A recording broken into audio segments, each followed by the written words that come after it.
Hi வணக்கம், welcome back to my channel ETC Tamil. இந்த வீடியோவில் ஒரு 5 ரெசிபீஸ் நான் ப்ரிப்பேர் பண்ணி என்னோட பையனுக்கு ஃப்ரிட்ஜ்லையும் ஃப்ரீசர்லையும் ஸ்டோர் பண்ணி வச்சுட்டு துபாய்க்கு வந்துட்டேன். ஃபஸ்ட்டு ப்ரிப்பேர் பண்ணது பேன்கேக் ரெடிமிக்ஸ் வாங்கி தான் ப்ரிப்பேர் பண்ணிகிட்ருக்கிறேன். ரெடிமிக்ஸோட பாக்ஸில் இருக்கிற இன்ஸ்ட்ரக்ஷன் படி மாவுக்கு தேவையான அளவு தண்ணி அளந்து அதை நல்லா மிக்ஸ் பண்ணி ஓரமாக எடுத்து வச்சுக்கிறேன். இந்த பேன்கேக்ஸை அவன் பிரேக்ஃபாஸ்ட்டாக எடுத்துக்குவான். டெய்லியுமே பிரேக்ஃபாஸ்ட்டு, லஞ்சு, டின்னர்ண்டு வெளியில் போய் சாப்பிட்டோம் அப்படின்னா போர் அடிக்கும். என்னோட சிக்கன் குழம்பு, மட்டன் குழம்பு, ஃபிஷ் குழம்பு, எக்கு குழம்பு இதெல்லாம் மிஸ் பண்ணுவான். இந்த மாதிரி அவனுக்கு செய்ய வராத டிஷ்ஷஸ்லாம் ரெடி பண்ணி வச்சிட்டோம் அப்படின்னா டெய்லி கடையில் போய் சாப்பிட்றது போர் அடிச்சுது அப்படின்னா ரைஸ் மட்டும் வச்சுட்டு இந்த குழம்பு எடுத்து சூடு பண்ணி சாப்பிட்டுக்குவான். அப்படிங்கிறனால இந்த மாதிரி ரெடி பண்ணி வைக்கிறேன். இந்த பேன்கேக் மிக்ஸ் என்கிட்ட இருந்தது, அதனால அதையும் ரெடி பண்ணி வைக்கிறேன். ஃப்ரிட்ஜ்லேயோ ஃப்ரீசர்லேயோ வச்சிட்டோம் அப்படின்னா தேவையானது இப்போ ஃப்ரிட்ஜில் இருக்கிறது காலியான உடனே ஃப்ரீசரில் உள்ளது எடுத்து ஃப்ரிட்ஜில் வச்சுட்டு தேவையான அளவு நம்ம எடுத்து மைக்ரோவேவ் ஓவனில் சூடு பண்ணி அதை யூஸ் பண்ணிக்கலாம். அதனால தான் இந்த மாதிரி ரெடி பண்ணி வச்சுருக்கிறேன். பேன்கேக்கு இதை மாதிரி சுட்டு எடுத்து ரெண்டு பேன்கேக்காக பாக்ஸில் போட்டு ஃப்ரிட்ஜ்லேயும் ஃப்ரீசர்லேயும் வச்சுட்டேன். தேவைப்படும் போது எடுத்து நம்ம ரீஹீட் பண்ணோம் அப்படின்னா இதே சாஃப்ட்னஸோட சூப்பராக இருக்கும். இந்த டிஷ்ஷஸ் எல்லாமே நான் வர்றதுக்கு முந்தின நாள் காலையிலே போயிட்டு மட்டன், சிக்கன், அந்த எக்கு 6 எக்கு மீதி இருந்தது வீட்டில். அதனால் அந்த 6 எக்கு வச்சு எக் கறி வச்சிடலாம் அப்படிங்கிற மாதிரி பிளான் பண்ணியிருந்தேன். அப்புறம் ஃபிஷ்ஷு ஏற்கனவே நான் வாங்கி வச்சுருந்த ஃபிஷ் தான். மட்டன் மட்டும் 1.5 kg எடுத்து வச்சுருக்கிறேன். ஏன்னா நான் வரும்போது ஒரு பாதி அளவு சுக்கா மாதிரி செஞ்சு நான் எடுத்துகிட்டு வந்துட்டேன். துபாய்க்கு ரீச் ஆகும்போது மத்தியான டைமு, அதனால் லஞ்சுக்கு சாப்பிட்டுக்கலாம் அப்படிங்கிறனால மட்டன் கறி மட்டும் பாதி எடுத்துகிட்டு வந்துட்டேன். ஃபிஷ்ஷு, மட்டனு, சிக்கன், எக்கு அப்படின்னு எல்லாமே ஒரே நாளில் சமைச்சு ரொம்ப நாள் ஆச்சு. ஃபஸ்ட்டு பண்ணக்கூடிய ரெசிபி மட்டன் சுக்கா மாதிரி செஞ்சோம் அப்படின்னா தான் அதில் பாதி எடுத்து நான் ஃப்ரீஸ் பண்ணிட்டேன் அப்படின்னா ஃப்ளைட்டில் ஹேண்ட் லக்கேஜாக எடுத்துகிட்டு வர்றதுக்கு ரொம்ப கம்ஃபர்டபுளாக இருக்கும். இது இஞ்சி பூண்டு பேஸ்ட்டு. இது தான் நான் சிக்கன், மட்டன் எல்லாத்துக்குமே யூஸ் பண்ண போகிறேன். இஞ்சி பூண்டு கூட பட்டை, கிராம்பு, ஏலக்காய் எல்லாமே போட்டு பெப்பரும் போட்டு அரைச்சி வச்சுருக்கிறேன். மட்டன் குழம்புக்கு தேவையான அளவு சின்ன வெங்காயம், ஒரு 2 பெரிய வெங்காயமும் எடுத்துருக்கிறேன். சின்ன வெங்காயம், பெரிய வெங்காயம் எல்லாத்தையுமே சாப்பரில் போட்டு சாப் பண்ணி எடுத்துக்கிறேன். மட்டன் சுக்கா நானும் துபாய்க்கு எடுத்துகிட்டு வர்றதுனால ஃபஸ்ட்டே நான் இதை குக் பண்ணி அதை ஆற வச்சு ஃப்ரீஸ் பண்ணிட்டோம் அப்படின்னா அடுத்த நாள் காலையில் ஏர்லி மார்னிங் கிளம்புனேன். அப்போ எடுத்துகிட்டு வரும்போது நல்லா ஃப்ரீஸாகி இருக்கும். அப்படிங்கிறதுனால ஃபஸ்ட்டு மட்டன் சுக்காவை ரெடி பண்ண ஆரம்பிச்சிட்டேன். மட்டன் சுக்காவுக்கு நான் ஒரு 2 டேபிள் ஸ்பூன் அளவு நல்லெண்ணெய் ஊற்றிக்கிறேன். எண்ணெய் காஞ்ச உடனே சாப் பண்ணி வச்சுருக்கிற சின்ன வெங்காயம், பெரிய வெங்காயம் இதெல்லாம் போட்டு நல்லா வதக்கி விட்டுக்கலாம்.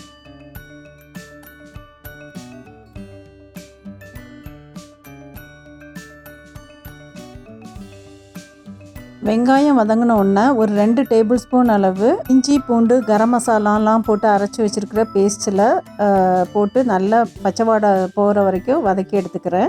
கூடவே கொஞ்சமாக ஃப்ரெஷ்ஷான கருவேப்பிலையும் போட்டுக்கிறேன். வெங்காயம், பூண்டு, இஞ்சி இதோட பச்சை வாசனைலாம் போன உடனே கட் பண்ணி வச்சுருக்கிற தக்காளி ஆட் பண்ணி நல்லா வதக்கி விட்டுக்கிறேன். தக்காளி ஓரளவு வதங்கின உடனே கழுவி வச்சுருக்கிற மட்டனை ஆட் பண்ணிக்கிறேன். 1.5 kg மட்டனையும் ஃபஸ்ட்டு சுக்காவாக தான் ரெடி பண்ண போகிறேன். இந்த சுக்காவாக ரெடி பண்ணிவிட்டு பாதி எடுத்து ஃப்ரீஸ் பண்ணிவிட்டு மீதி பாதியை தான் குழம்பாகவும் கொஞ்சமாக சுக்காவாகவும் பார்சல் பண்ணி வைக்க போகிறேன். சக்தி சிக்கன் மசாலா பேக்கெட்டில் தான் ஒரு பேக்கெட் ஃபுல்லாகவே போட்டுட்டேன். இது 1 kgக்கு யூஸ் பண்ணிக்கலாம். பட் நமக்கு 1.5 kg இருக்குது அப்படிங்கிறனால அடிஷ்னலாக மல்லித்தூள், மிளகாத்தூள், குழம்பு மிளகாத்தூள் எல்லாம் போட வேண்டியது இருக்கும். இப்போ இந்த மட்டனுக்கு தேவையான அளவு உப்பு போட்டுக்கலாம். கூடவே நான் ஒரு 1.5 கப்பு தண்ணி ஊற்றிக்கிறேன். மட்டன் வேகக்கூடிய அளவுக்கு தண்ணி ஊற்றிட்டு நல்லா மிக்ஸ் பண்ணி எக்ஸ்ட்ரா ஆட் பண்ண வேண்டிய மசாலாலாம் ஆட் பண்ணிக்கலாம்.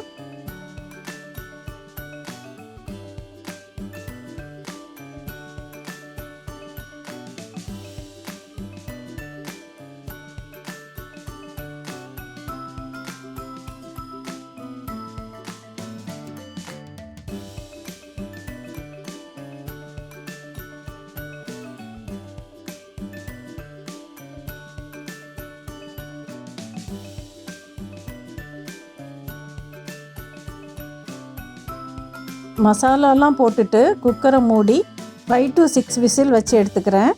ஒரு 6 விசில் வந்த உடனே நம்ம குக்கரை ஓப்பன் பண்ணி பார்ப்போம். எனக்கு 6 விசிலில் இந்த மட்டன் சரியாக வேகலை. அதனால நான் திருப்பியும் குக்கரை மூடிட்டு ஒரு 3 விசில் வச்சு எடுத்துக்கிட்டேன். அதுக்கு பிறகு நல்லா வெந்துருச்சு.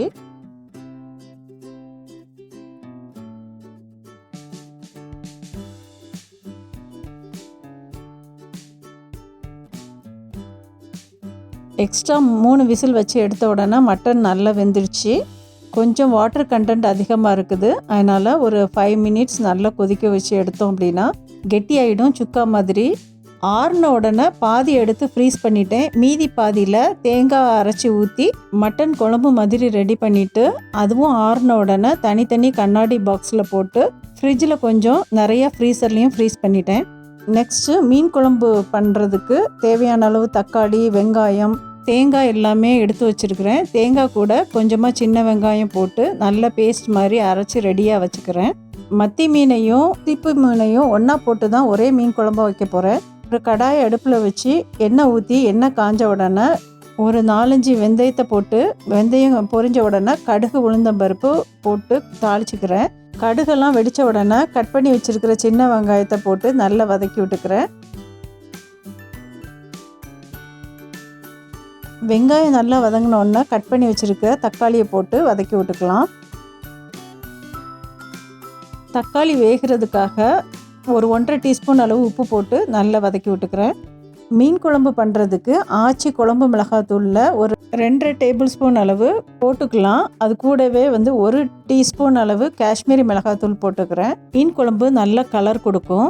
மசாலா போட்டு மிக்ஸ் பண்ணி விட்ட உடனே ஒரு அரை டம்ளர் தண்ணி ஊற்றி நல்லா மிக்ஸ் பண்ணிக்கிறேன். அப்படி இல்லாட்டி மசாலா கரிஞ்சு போயிடும்.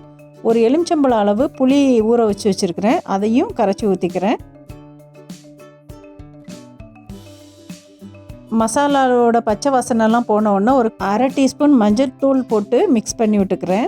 குழம்பு நல்லா கொதித்து பச்சை வாசனைலாம் போன உடனே அரைச்சி வச்சுருக்கிற தேங்காய் பேஸ்ட்டு இது கூட ஆட் பண்ணிக்கலாம். மிக்ஸி ஜாரில் கொஞ்சமாக தண்ணி விட்டு கழுவி அந்த மசாலாவையும் இந்த குழம்போடு சேர்த்துட்டு தேவையான அளவு தண்ணியும் எக்ஸ்ட்ரா ஊற்றிக்கலாம். தேங்காயெல்லாம் போட்டுட்டு ஒரு 2 நிமிஷம் கொதிக்கட்டும். கொதித்த பிறகு நம்ம மீன் கழுவி வச்சுருக்கிற மீனை இது கூட போட்டுக்கலாம். மசாலாலாம் கலந்து நமக்கு தண்ணி தேவையான அளவு மிக்ஸ் பண்ணி உப்பு செக் பண்ணிக்கலாம். அந்த ஸ்டேஜில் தேவைப்பட்டுனா போட்டுக்கலாம்.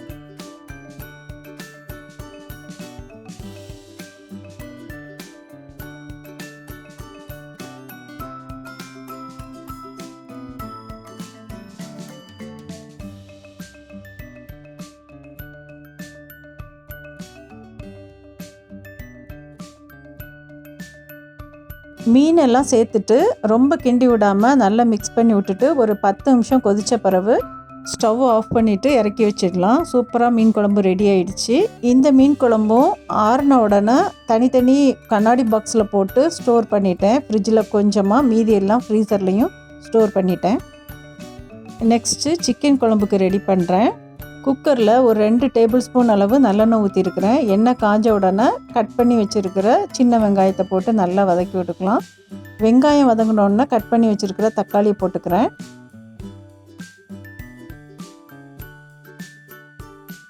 தக்காளி வதங்குறதுக்காக உப்பு போட்டுக்கலாம்.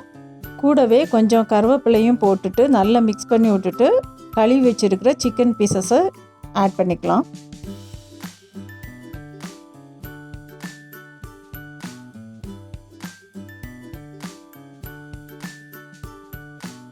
இந்த சிக்கன் குழம்புக்கு ஒரு பாக்கெட் அளவு மேகி சிக்கன் கிரேவி மசாலா தான் போட்டிருக்கிறேன். 1 டம்ளர் தண்ணி விட்டு நல்லா மிக்ஸ் பண்ணிக்கலாம். இப்போ குக்கரை மூடிட்டு 2 விசில் வச்சு எடுத்தீங்கன்னா சிக்கன் குழம்பு சூப்பராக ரெடி ஆகிடும். இந்த சிக்கன் குழம்புமே ஆறின உடனே பாதி எடுத்து கொஞ்சமாக ஃப்ரிட்ஜ்லேயும் மீதியை ஃப்ரீசர்லேயும் ஸ்டோர் பண்ணிட்டேன். மீதி பாதியை அன்றைக்கி நாங்கள் எல்லாருமா சேர்ந்து யூஸ் பண்ணிட்டோம். நெக்ஸ்ட்டு முட்டை குழம்பு பண்ணுறதுக்கு தேவையான பொருள்லாம் எடுத்து வச்சுருக்கிறேன். தேங்காய் கூட கொஞ்சமாக பெருஞ்சீரகம் போட்டு நல்ல பேஸ்ட்டாக அரைச்சி வச்சுக்கிறேன். இது கூட ஒரு 6 பல்லு பூண்டு தோல் எடுக்காமல் போட்டு அதையும் சேர்த்து மிக்ஸ் பண்ணி எடுத்துகிட்டு வந்துக்கலாம். இப்போ பாத்திரத்தை அடுப்பில் வச்சு ஒரு 2 டேபிள் ஸ்பூன் அளவு கடலெண்ணெய் ஊற்றிருக்கிறேன். எண்ணெய் காஞ்ச உடனே கடுகு உளுந்தம்பருப்பு போட்டு தாளிச்சிட்டு கட் பண்ணி வச்சுருக்கிற சின்ன வெங்காயத்தை போட்டு நல்லா வதக்கி விட்டுக்கலாம். கொஞ்சமாக கருவேப்பிலையும் போட்டுக்கிறேன்.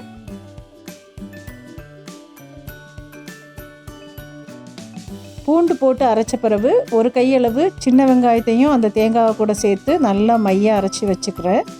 இப்போது வெங்காயம் வதங்கினோடனே தக்காளியை கட் பண்ணி போட்டிருக்கிறேன். தக்காளி வதங்குறதுக்காக உப்பையும் ஆட் பண்ணிக்கிறேன். தக்காளி ஓரளவு மசிஞ்ச உடனே மசாலா பொருள்லாம் ஆட் பண்ணிக்கலாம். நான் ஒரு 1/2 டீஸ்பூன் அளவு மஞ்சத்தூள், ஒரு 2 டேபிள் ஸ்பூன் அளவு குழம்பு மிளகாத்தூள் ஆட் பண்ணிக்கிறேன். 1 டீஸ்பூன் அளவு காஷ்மீரி மிளகாத்தூள் கலருக்காக ஆட் பண்ணிக்கிறேன். எல்லாம் ஆட் பண்ணிவிட்டு ஒரு 1/2 டம்ளர் அளவு தண்ணி ஊற்றி இந்த மசாலாவை நல்லா மிக்ஸ் பண்ணி அரைச்சி வச்சுருக்கிற தேங்காய் சின்ன வெங்காயம் பேஸ்ட்டையும் இது கூட சேர்த்து அப்புறம் கொஞ்சமாக மிக்ஸி ஜாரில் கொஞ்சம் தண்ணி ஊற்றி அந்த மசாலாவையும் இதோடு சேர்த்து நல்லா மிக்ஸ் பண்ணிக்கலாம். இப்போ இந்த குழம்பு நல்லா கொதித்த பிறகு ஒவ்வொரு முட்டையாக உடச்சி ஊற்றிக்கிறேன். முட்டை உடச்சி ஊற்றுறதுக்கு முன்னாடி உப்பு செக் பண்ணிக்கோங்க.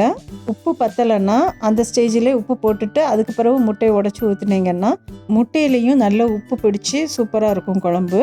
இந்த முட்டை குழம்பும் ரெடியான உடனே அதே மாதிரி ஆற வச்சுட்டு ஒரு 3 கிளாஸ் கண்டெய்னரில் ஸ்டோர் பண்ணிட்டேன். 1 வந்து ஃப்ரிட்ஜில் வச்சுட்டேன், மீதி 2ஐயும் ஃப்ரீசரில் வச்சு ஸ்டோர் பண்ணிட்டேன். இந்த வீடியோ உங்களுக்கு பிடிச்சிருக்குன்னு நினைக்கிறேன். பிடிச்சிருந்தா லைக் பண்ணுங்கள், ஷேர் பண்ணுங்கள், கமெண்ட் பண்ணுங்கள். தேங்க்யூ.